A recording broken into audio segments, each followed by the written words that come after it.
સુરત શહેરમાં નકલી અધિકારીઓનો રાફડો ફાટ્યો છે। એક પછી એક ડુપ્લિકેટ અધિકારીઓ પકડાઈ રહ્યા છે, ત્યારે સરથાણા પોલીસે નકલી એસએમસી કર્મચારીઓ ઝડપી પાડ્યા છે। એસએમસી કર્મચારી ન હોવા છતાં food and safety standards authority of ઇન્ડિયાના લાયસન્સ માટે ગ્રાહક લાવતો હતો। પોતાને વકીલ જણાવતો હતો રોહનગીરી ગોસ્વામી છેલ્લા 1 વર્ષથી આ રીતે લોકોને ઠગતો હતો। આ માટે તેણે 2 મહિલાઓની પણ નોકરી પર રાખી હતી। હાલ તો આ મામલે સરથાણા પોલીસ દ્વારા 2 મહિલા સહિત 3 આરોપીઓની ધરપકડ કરી વધુ કાર્યવાહી હાથ ધરી છે। મળતી માહિતી પ્રમાણે ખાણીપીણીની દુકાનો અને કરિયાણાના સ્ટોરના ધારકોએ ખાદ્ય સુરક્ષા અંગેનું FSSAIનું લાયસન્સ લેવું ફરજિયાત છે। આ લાયસન્સ સ્થળ પરથી આપી દેવાના નામે છેતરપિંડી કરતી ટોળકી સરથાણા વિસ્તારમાં સક્રિય થઈ હતી। આ ટોળકી દ્વારા અનેક દુકાનદારો પાસેથી નાણાં પડાવ્યા હતા। ખાણીપીણીની દુકાનો, ખાદ્ય ચીજોના કરિયાણા સ્ટોર ધારકોએ FSSAIનું લાયસન્સ લેવું ફરજિયાત છે, જે શહેરી વિસ્તારમાં મનપા મારફતે મળે છે। આ માટે ઓનલાઈન અરજી કરવાની હોય છે, ત્યારે લેભાગુ ટોળકી દ્વારા યુવતીઓને કામે રાખી બોગસ લાયસન્સ કાઢી આપવાનો ગોરખ ધંધો ચાલી રહ્યો હતો। શહેરના જુદા જુદા વિસ્તારમાં તો આવા લેભાગુ તત્વો સક્રિય છે, પણ ખાસ કરીને સરથાણા વિસ્તારમાં ટોળકીની સક્રિયતા વધુ હતી। સરથાણા પોલીસ મથક હેઠળ આવતા વિસ્તારોમાં મોટા પ્રમાણમાં ખાણીપીણીની દુકાનો ધમધમે છે। આવી દુકાનોના સંપર્ક કરીને દુકાનદારોને વિવિધ પ્રકારે વાતોમાં ભરમાવીને FSSAIનું બોગસ લાયસન્સ થોડા જ મિનિટોમાં પકડાવી દેવાય છે। આના માટે ₹100 ઓનલાઈન ફી અને ₹2680 વિવિધ ચાર્જના નામે વસૂલવામાં આવે છે। એની રસીદો પણ આપવામાં આવી રહી હતી। આ લેભાગુ ટોળકીના અનેક લોકો ભોગ બન્યા હતા। આ મામલે સરથાણા પોલીસે વધુ તપાસ હાથ ધરી હતી। સરથાણા પોલીસ સ્ટેશન વિસ્તારમાં એસએમસીના કર્મચારી ન હોવા છતાં એસએમસીના કર્મચારી પહેરે તેવો ડ્રેસ પહેરીને ખોટી ઓળખ ઊભી કરી દુકાનદારોને food safety and standard authority of ઇન્ડિયાના લાયસન્સ કઢાવી આપવા માટે ગ્રાહકો લાવવા ઠગાઈ કરતા આરોપીઓને ઝડપી પાડ્યા હતા। પોલીસે વકીલ તરીકે પોતાની ઓળખ આપતા 37 વર્ષીય રોહનગીરી અશોકગીરી ગોસ્વામીને ઝડપી પાડ્યો હતો। આ સાથે 2 મહિલાઓને પણ ઝડપી પાડવામાં આવી હતી। વકીલ નકલી પાલિકા અધિકારી બનીને 2 મહિલાને પાલિકાની નોકરી પણ આપી દીધી હતી, જેના દ્વારા તે છેલ્લા 1 વર્ષથી લોકોને ઠગતો હતો।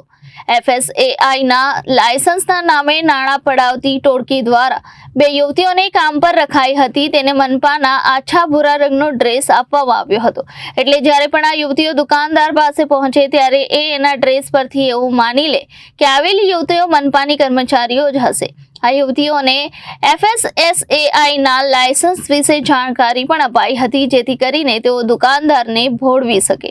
આરોપી રોહનગીરી ગોસ્વામીની પૂછપરછમાં જાણવા મળ્યું હતું કે તે વકીલાતનું કામકાજ કરી રહ્યો છે।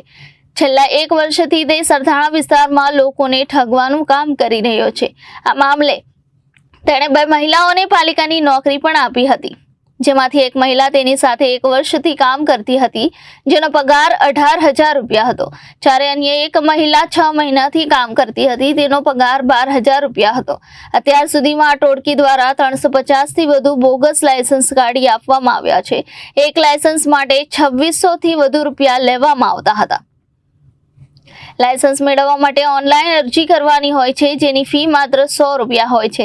રજિસ્ટ્રેશન થયા બાદ મનપા દ્વારા ચકાસી કરીને લાયસન્સ જારી કરવામાં આવતું હોય છે, જે સંસ્થાનો વાર્ષિક ટર્નઓવર ₹12 લાખથી વધુ હોય એવી સંસ્થા માટે રજિસ્ટ્રેશન ફી ₹2000 હોય છે। અને કારીગર છે એનો અમારા પાસે કરાર કરેલો છે અને સહી સિક્કા કરેલા છે, અને અમને કે આ રીતનું કામ કરવાનું તમારે।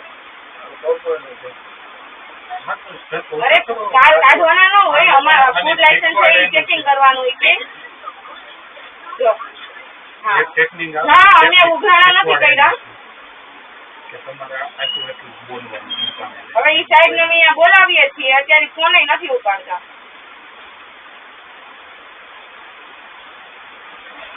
અરે ઈ મારી વાત સાંભળો, તમારી તો શું આ ભાઈ ની હું મારો ફોન નથી ઉપાડતા, ફોન સ્વિચ ઓફ કરી દીધો, અને એની વચ્ચે જે ભાઈ હતો એનો નંબર હતો મારી પાસે, મેં એને ફોન કર્યો બધાની સામે, તો એમ કે મારો ફોન અત્યારે નથી ઉપાડતા કોઈ।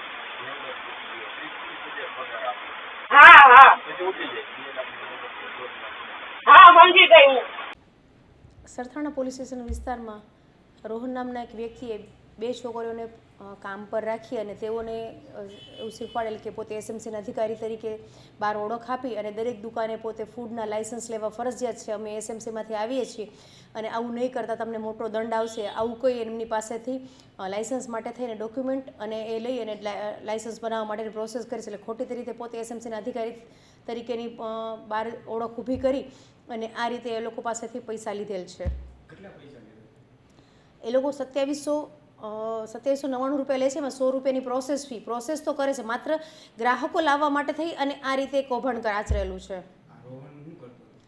રોહન વ્યવસાયી વકીલ છે, ઘણા સમયથી વકીલાત કરેલ નથી અને પણ એને અમુક ઘણા સમય પહેલાં વકીલાત છોડી દીધેલ છે. હાલ ના કોઈ ગુનાહિત ઇતિહાસ નથી ધરાવતો.